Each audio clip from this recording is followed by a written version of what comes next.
projects, because I always felt, education was the key to everything, right? Like teach people how to fish and not give them the fish, that kind of thing. So I was always very interested in that, also very much into the whole female and gender aspect of it. So, having young girls going to school, really learning about taking their own lives in their hands and so on. So that was definitely always a passion, and also a pattern that went through everything I did.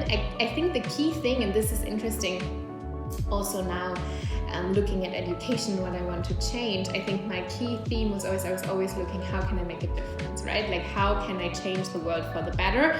Which sounds very idealistic maybe, but I think as a young woman, that was my drive. So how can I make a positive, maybe also scalable contribution to make things better? What I see within universities, and it's of course a very complex topic, because very old institutions, pretty much since they have been established, not much has changed.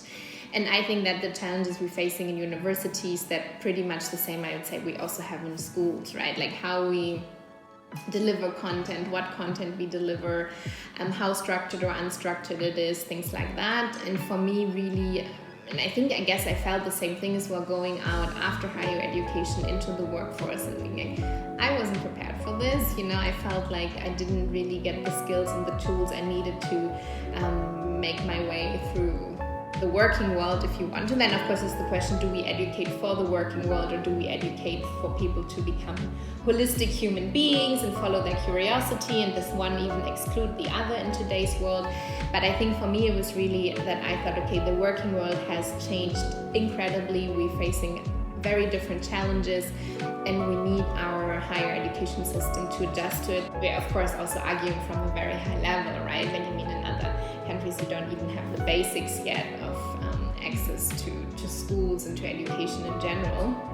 Which also is interesting though, because I have a colleague, she's working in Kenya, and we had a discussion the other day about how, because they don't have these old structures, which arguably there's a lot of work to be done, but people are just innovative now, right? They meet up in rooms with their smartphones and they learn online, and they learn much more flexible, they learn much more how we actually say here in our structured system. This is how we have to learn for the future.